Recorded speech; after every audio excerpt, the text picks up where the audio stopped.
जय श्री राम दोस्तों।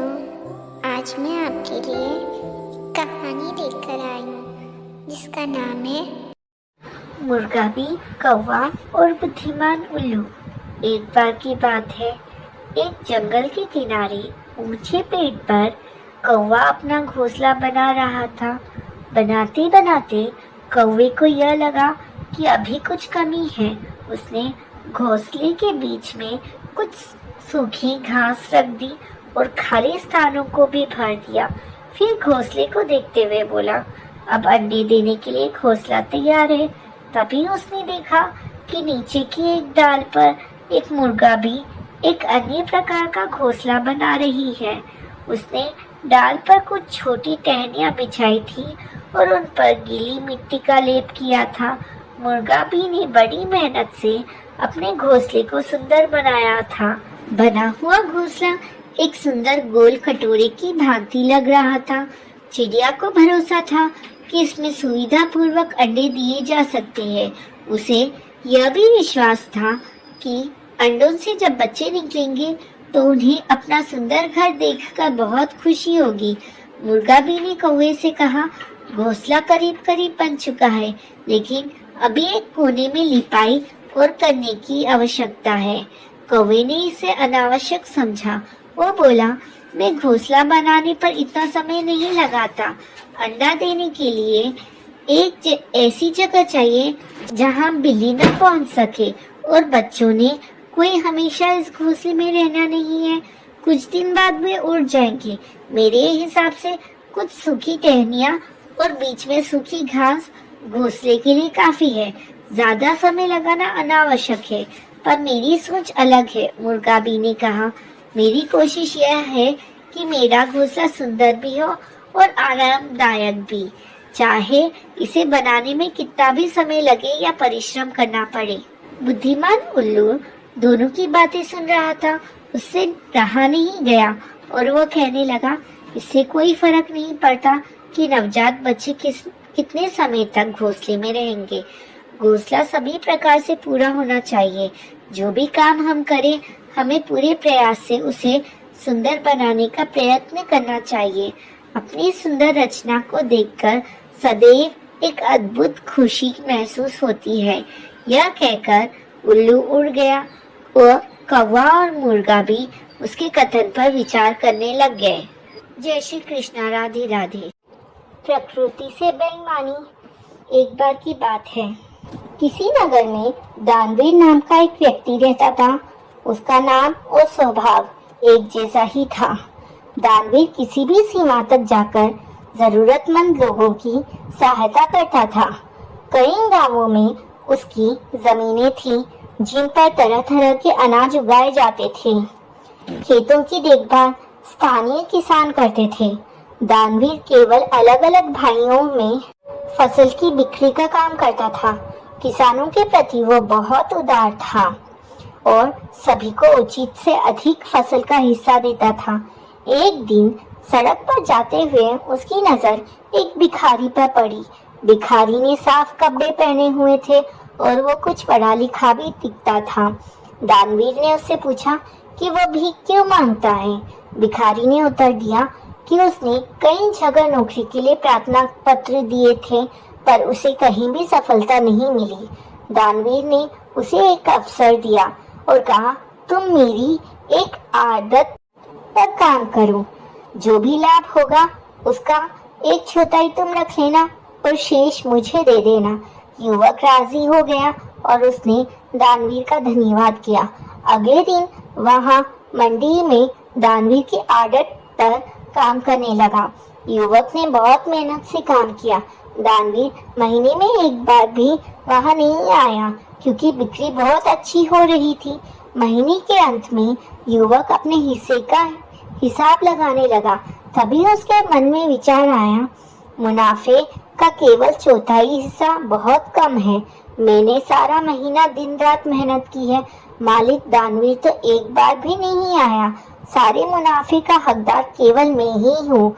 महीने के अंत में दानवीर हिसाब करने आया। युवक अब पहले वाला भिखारी नहीं रहा था। उसने कहा, मैंने सारा महीना दिन रात मेहनत की है। आप तो एक बार भी यहाँ नहीं आए और ना ही आपने इस आड़त पर कोई परिश्रम किया है। सारे मुनाफे पर केवल मेरा ही अधिकार है। दानवीर को बड़ी निराशा हुई। उसने बड़ी शांति से कहा, तुम सारा मुनाफा रख लो, पर मुझे अब तुम्हारी जरूरत नहीं है। दानवीर ने किसी और को उसकी जगह बिठा दिया। युवक एक बार फिर सड़क पर आ गया। कई नौकरियां की लेकिन कामयाबी नहीं हुआ और फिर से भीख मांगने के अतिरिक्त उसके पास कोई अन्य चारा नहीं था। हमें प्रकृति के प्रति कृतज्ञ होना चाहिए क्योंकि उसने हमें संसाधन दिए हैं जिन पर परिश्रम करके हम धन की उत्पत्ति करते हैं। हमें केवल इतना अधिकार है कि कुल उपज में से अपने श्रम का प्रतिकार ले ले। यदि हम प्रकृति के प्रति बेईमानी करेंगे तो शीघ्र ही वह स्थिति आ जाएगी कि परिश्रम करने के लिए संसाधन बचेंगे ही नहीं। जय श्री कृष्णा। राधे राधे। नन्ही चिप्पी और गुफा का रहस्य। बहुत समय पहले की बात है। एक घना जंगल था जहाँ पेड़ पौधे, रंग बिरंगे फूल और जानवरों की भरमार थी। जंगल के बीचों बीच एक छोटी सी चिप्पी नाम की चूहिया रहती थी। चिप्पी केवल एक साधारण चूहिया नहीं थी, वो जंगल की सबसे छोटी और सबसे तेज जासूस थी। उसकी आंखों में हमेशा एक चमक रहती थी, जैसे वो हर रहस्य का हल ढूंढने को तैयार है। चिप्पी को अपने जंगल के दोस्तों से बहुत प्यार था, लेकिन उसे हमेशा जंगल के अंदर छुपे रहस्यों का पीछा करने का शौक था। एक दिन जंगल में अजीब सी घटनाएं होने लगी। पहले तो पेड़ पौधों के पत्ते गायब होने लगे, फिर जंगल में विचित्र आवाजें आने लगी। सभी जानवर डर के मारे चुप हो गए थे, लेकिन चिप्पी ने तय किया कि वो किसी तरह इस रहस्य का पता लगाएगी। किसी ने तो हमारे जंगल का खजाना चुराया है, चिप्पी ने सोचा और उसने अपनी जासूसी शुरू कर दी। उसने सबसे पहले जंगल के सबसे पुराने पेड़ के पास जाकर छानबीन की। वहाँ कुछ अजीब निशान थे, जैसे कोई बड़े कदमों से चल रहा हो। चिप्पी ने ध्यान से देखा और पाया कि इन निशानों का रास्ता तो एक गहरी गुफा की तरफ जाता था। गुफा की दिशा ने चिप्पी का दिल दहला दिया, क्योंकि वो गुफा बहुत पुरानी और रहस्यमय मानी जाती थी। लेकिन चिप्पी ने डर को अपने ऊपर हावी नहीं होने दिया और मिक्की, उसके दोस्त कुत्ते को साथ लिया। दोनों जंगल के गहरे हिस्सों की ओर बढ़े, जहाँ रात के अंधेरे में भी चिप्पी ने अपनी आंखों से रास्ता दिखाया। जब वे गुफा के पास पहुंचे तो उन्हें अंदर से कुछ हलचल की आवाज सुनाई दी। चिप्पी ने मिक्की को इशारा किया और दोनों धीरे धीरे गुफा के अंदर घुस गए। गुफा में एक अजीब सा धुआं था और वहाँ एक जादुई दरवाजा था जो बंद था। चिप्पी ने ध्यान से देखा और पाया कि दरवाजे के पास एक पुराना पत्थर रखा हुआ था। वह पत्थर कोई साधारण पत्थर नहीं था, वह किसी गुप्त कोड के रूप में था। चिप्पी ने सोचा और उसे घुमाया। जैसे ही पत्थर घुमा, दरवाजा खुल गया और चिप्पी और मिक्की अंदर घुस गए। वहाँ एक पुराना खजाना रखा हुआ था, लेकिन वो खजाना सोने चांदी का नहीं था। वो खजाना था जंगल के सारे रहस्यों का संग्रह। उन पुराने दस्तावेजों में जंगल के इतिहास और उसके अनमोल खजाने के बारे में जानकारी थी। चिप्पी ने दस्तावेजों को पढ़ा और समझा कि यह खजाना किसी और के लिए नहीं, बल्कि जंगल की सुरक्षा के लिए था। वह खजाना जंगल की सभी नाजुक और महत्वपूर्ण जानकारियों को संजोए हुए था। चिप्पी ने सबको बताने का फैसला किया कि असल में यह खजाना जंगल के लिए था और यह सही हाथों में था। वह दस्तावेज लेकर जंगल के मुख्य स्थान पर पहुंची, जहां सभी जानवर इकट्ठे थे। उसने सबको बताया कि जंगल की रक्षा के लिए हमें एकजुट रहना होगा और यह खजाना हमें हमेशा सचेत रहने की याद दिलाएगा। अब जंगल में फिर से शांति लौट आई। सभी जानवर चिप्पी की बहादुरी और तारीफ करने लगे। चिप्पी को अब सब जंगल की सबसे छोटी जासूस कहकर पुकारते थे और जंगल के सारे रहस्यों को सुलझाने का उसका सफर जारी था। दोस्तों, इस कहानी से हमें यह सीखने को मिलता है कि कभी भी कोई भी समस्या या रहस्य छोटा नहीं होता। अगर हम अपने डर को हराकर मेहनत करें तो हर मुश्किल का हल मिल सकता है। साथ ही जब हम एकजुट होकर काम करते हैं तो कोई भी मुश्किल हमें हरा नहीं सकती। जय श्री कृष्णा, राधे राधे। दानवीर राजा की परीक्षा। रामपुर नगर के राजा नरेश चंद्र बहुत ही दानी स्वभाव के थे। उनके दरबार से कभी कोई भी याचक खाली हाथ नहीं लौटता था। दानी होने के साथ साथ नरेश चंद्र एक योग्य राजा भी थे। वे अपनी प्रजा के सुख दुख का पूरा ध्यान रखते थे। अच्छा और दानी राजा मिल जाने के कारण वहाँ की प्रजा हमेशा राजा के गुणों की प्रशंसा करते रहती थी। नरेश चंद्र ने अपने महल के बाहर एक बड़ा घंटा लगा दिया था। जब किसी को राजा की सहायता की आवश्यकता पड़ती, वह घंटा बजा देता और कुछ ही देर में राजा स्वयं उसकी सेवा में हाजिर हो जाते। इसी तरह रामपुर राज्य की प्रजा सुख से अपना जीवन गुजार रही थी। एक बार गर्मियों में राज्य में भयंकर सूखा पड़ा। सभी नदियाँ, झील और तालाब का जल स्तर पहले तो कम हुआ, फिर एक एक करके वो सभी सूख गए। पानी के अभाव से खेत की फसल भी बेकार हो गई। सर्वत्र पानी और भोजन के लिए त्राही त्राही मच गई। इस वजह से राजा नरेश चंद्र ने अकाल से निपटने के लिए राज के गोदामों में मुफ्त अनाज बंटवाना शुरू कर दिया। उन्होंने अपने खजाने का काफी धन कुएं आदि खुदवाने में लगवा दिए, परंतु इतना कुछ करने के बावजूद भी सुखी को स्थिति में कुछ खास सुधार नहीं हुआ। धीरे धीरे राज्य के गोदामों का सारा अनाज और राज्य से खजाना भी खत्म हो गया। राज्य के लोग दूसरे राज्य में जाने लगे। एक दिन मंत्री जी ने राजा को समझाते हुए कहा, महाराज, अकाल की स्थिति अब काफी विकराल हो गई है। वर्षा का भी कोई संकेत नहीं है, इसलिए अब हमें बेहतर यही होगा कि हम कहीं दूसरे राज्य में चले जाएं। बाद में स्थिति सुधरते ही हम वापस राज्य में लौट आएंगे। मंत्री जी की बात सुनकर राजा तनिक मुस्कुराकर बोले, मंत्री जी, मैं आपकी बात समझ सकता हूँ, पर मैं अपने पूर्वजों की धरती छोड़कर भला दूसरी जगह कैसे जा सकता हूँ? हाँ, अगर आप दूसरी जगह जाना चाहते हो तो जा सकते हो, मेरी तरफ से कोई पाबंदी नहीं है।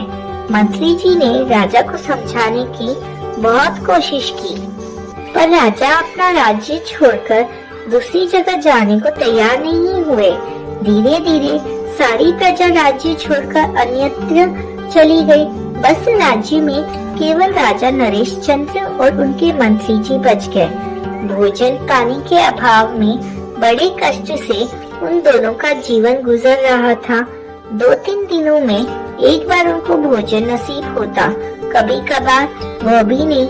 एक दिन मंत्री जी ने गोदाम में बिखरे पड़े हुए कुछ गेहूं के दानों को चुनकर उन्हें पीसकर 2 रोटी बनाई और कहीं से एक लोटा पानी लाकर राजा को देते हुए कहा, महाराज, आपने 4 दिनों से भोजन नहीं किया है, कृपया ये रोटी खाकर और पानी पीकर अपनी भूख शांत कीजिए।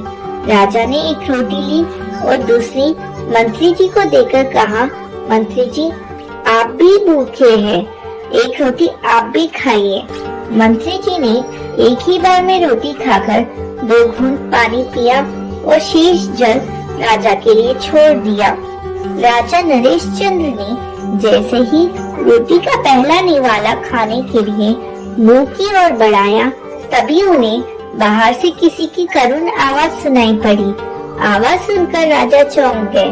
रोटी का टुकड़ा थाली में ही रखकर उन्होंने कहा, बाहर कौन है, अंदर आ जाओ।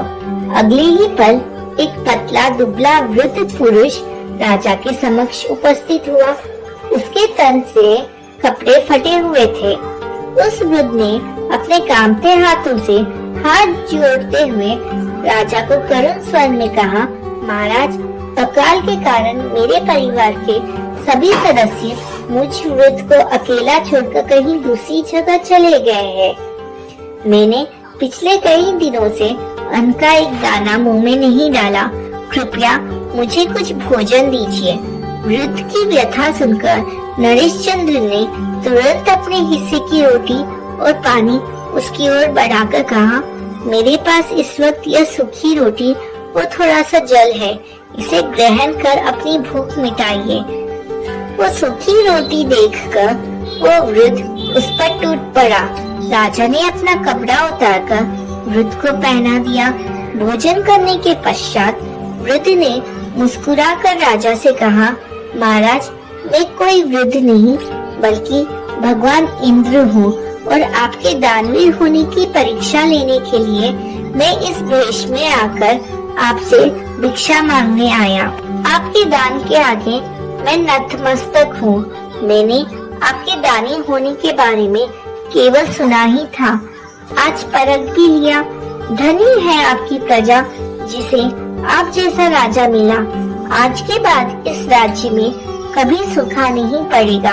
इतना कहकर भगवान इंद्र अपने असली रूप में आ गए और राजा नरेश चंद्र को आशीर्वाद देकर अदृश्य हो गए।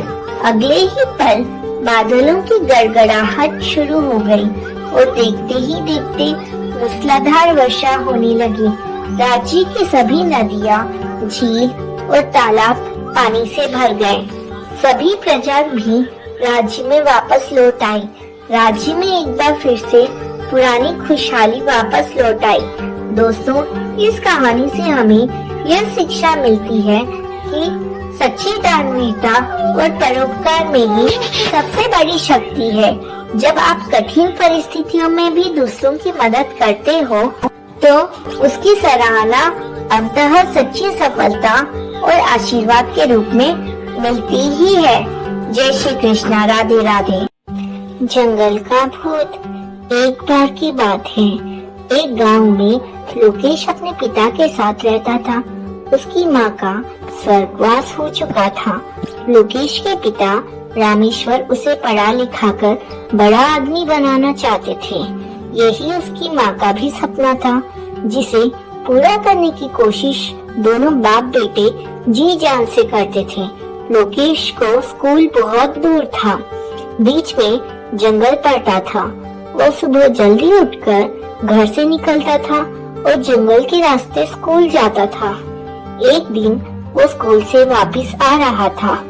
सुनसान जंगल में उसे कुछ आवाजें सुनाई दे रही थी, तो वो डर गया, लेकिन हिम्मत करके वो आगे चलता रहा। वो आवाज एक भूत की थी।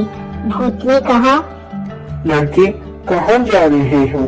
लोकेश ने डरते डरते कहा, तुम कौन हो? तब भूत ने कहा, मैं इस जंगल का भूत हूँ। बहुत दिन से तुझे देख रहा हूँ। तुझे डर नहीं लगता? गांव वाले मेरे डर से इस जंगल में आते ही नहीं है। लोकेश ने कहा, डर तो लगता है, लेकिन स्कूल जाने का यही एक रास्ता है। दूसरे रास्ते से नदी पार करके जाना पड़ता है और नाव वाले को पैसे देने के लिए मेरे पास पैसे नहीं है। तब भूत कहता है, खबरदार, जो कल से तू इस रास्ते से आया तो मैं तुझे खा जाऊंगा। लोकेश कहता है, लेकिन मुझे मारकर तुम्हें क्या मिलेगा? इस पर भूत कहता है, इस जंगल में मेरे अलावा कोई और नहीं रह सकता। इस पर लोकेश कहता है, मैं कौन सा यहाँ रहने आया हूँ? मैं तो बस दिन में 2 बार यहाँ से गुजरता हूँ। तब भूत कहता है, तुझे मुझसे डर नहीं लगता क्या? तब लोकेश कहता है, डर तो लगता है, लेकिन मैंने अपनी मरती हुई माँ से पढ़ लिख कर बड़ा आदमी बनने का वादा किया था। उसके लिए मैं कुछ भी कर सकता हूँ। भूत को उस पर तरस आ जाता है और वो कहता है, चल ठीक है, तू यहाँ से आ जा सकता है, लेकिन यह बात किसी और को मत बताना, ना किसी को अपने साथ यहाँ लाना। लोकेश। यह सुनकर लोकेश बहुत खुश होता है। वो जल्दी से उस जंगल से निकलकर घर पहुंच जाता है। लोकेश अपने पिता को सब बताना चाहता है, लेकिन वो सोचता है कि उसके पिता रामेश्वर जी यह बात जानकर उसे जंगल में जाने नहीं देंगे, इसलिए वो चुप रहता है। अगले दिन से वो डरते डरते जंगल से स्कूल आने जाने लगता है। कभी कभी उसे भूत की आवाज सुनाई देती। भूत उससे सवाल पूछता, जैसे कि तेरे पिता क्या करते हैं, आज स्कूल में क्या पढ़ाया? लोकेश भूत के सवालों के जवाब देता था। धीरे धीरे उसका भूत से डर निकल जाता है। अब वो हर दिन भूत से बातें करने लगता है। एक दिन लोकेश ने भूत से पूछा, तुम भूत कैसे बन गए? इस पर भूत कहता है, मुझे कुछ लोगों ने मार दिया था, जब तक उनसे बदला नहीं लूंगा मैं भूत ही बना रहूंगा। लोकेश कहता है, क्यों मारा था उन्होंने तुम्हें? लेकिन इस पर भूत कहता है, मैं फसल बेचकर पैसे लेकर गांव वापस आ रहा था, तभी 4 लोगों ने मेरे पैसे छीन लिए और मुझे मार डाला। यह सुनकर लोकेश को बहुत दुख होता है और वो कहता है, तुम उनको माफ कर दो, तुम्हें मुक्ति मिल जाएगी। इस पर भूत कहता है, ए लड़की, मैं तुझसे बात कर लेता हूँ तो तू कुछ भी बोल देता है। चल भाग यहाँ से, नहीं तो अगली बार से जंगल में घुसने नहीं दूंगा।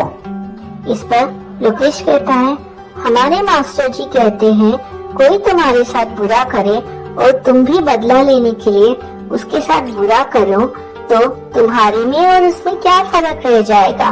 मेरी बात मानो, उन्हें माफ कर दो और सब भूल जाओ। इस पर भूत कुछ भी नहीं बोलता है और वो चुप होकर वहाँ से चला जाता है। कुछ ही दिनों में लोकेश की परीक्षा आने वाली होती है। लोकेश की परीक्षा से पहले कुछ दिन उसे छुट्टी मिल जाती है। वो घर पर ही रहकर अपनी पढ़ाई कर रहा था। उसके पिता खेत पर गए थे, तभी उसे भूत की आवाज सुनाई देती है। इस पर लोकेश कहता है, अरे तुम यहाँ कैसे? और भूत उसे जवाब देता है, तुम इतने दिनों से जंगल नहीं आए तो मैंने सोचा कहीं तुम बीमार तो नहीं पड़ गए। लोकेश। इस पर लोकेश कहता है, नहीं, वो तो मेरी परीक्षा आने वाली है, इसलिए स्कूल में छुट्टी पड़ गई थी। तब भूत कहता है, तुम जंगल में बैठकर भी तो पढ़ सकते हो, रोज वहीं आ जाया करो, मेरा मन नहीं लगता। लोकेश भूत की बात मानकर उसके पीछे पीछे जंगल में चल देता है। वहाँ एक पेड़ के नीचे बैठकर पढ़ने लगता है। तब भूत कहता है, अगर तुम चाहो तो मैं तुम्हें नकल करा सकता हूँ। मैं तुम्हारे सामने कॉपी लेकर आ जाऊंगा। मुझे और कॉपी को केवल तुम देख पाओगे। तुम देखकर पेपर दे देना। इस पर लोकेश कहता है, नहीं, ये गलत होगा। मुझे अपनी क्षमता से पेपर देने चाहिए।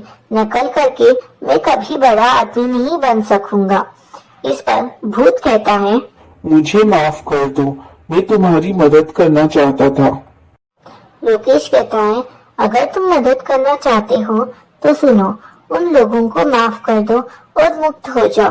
भूत वहाँ से चला जाता है। कुछ देर में लोकेश भी घर आ जाता है।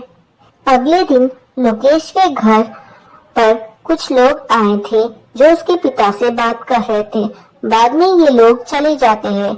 लोकेश कहता, पिताजी ये कौन थे? तब उसके पिताजी कहते हैं, ये सब गुंडे थे, इन्होंने एक आदमी के पैसे छीनकर उसे मार दिया था।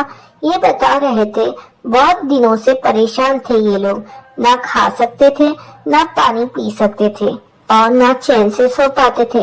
लेकिन कल वही आदमी इनके सपने में आकर बोला कि रामेश्वर जी के बेटे लोकेश के कारण मैं तुम्हें माफ कर रहा हूँ। तब से ये चारों हमें ढूंढ रहे थे। अब चारों जाकर पुलिस स्टेशन में पेश होने जा रहे हैं। पता नहीं ये हमें कैसे जानते हैं। लोकेश अपने पिता को अब सारी बात बताता है, जिसे सुनकर उसके पिताजी पहले तो डर जाते हैं, लेकिन जब वे शांति से सारी बात सोचते हैं तो लोकेश को लेकर जंगल में पहुंच जाते हैं। लोकेश भूत को आवाज देने लगता है, लेकिन वहाँ कोई नहीं आता। तब उसके पिताजी कहते हैं, बेटा अब वो मुक्ति पा चुका है, चलो अब घर चले। यह सुनकर लोकेश की आंखों से खुशी के आंसू बहने लगते हैं। वो रोते हुए अपने घर वापस आ जाता है। यह बात पूरे गांव में फैल जाती है। अब गांव के लोग बिना किसी डर के उस जंगल में आने जाने लगते हैं। दोस्तों, इस कहानी से हमें यह शिक्षा मिलती है कि सही रास्ते पर चलकर ही दूसरों को सही शिक्षा दी जा सकती है। जय श्री कृष्णा, राधे राधे।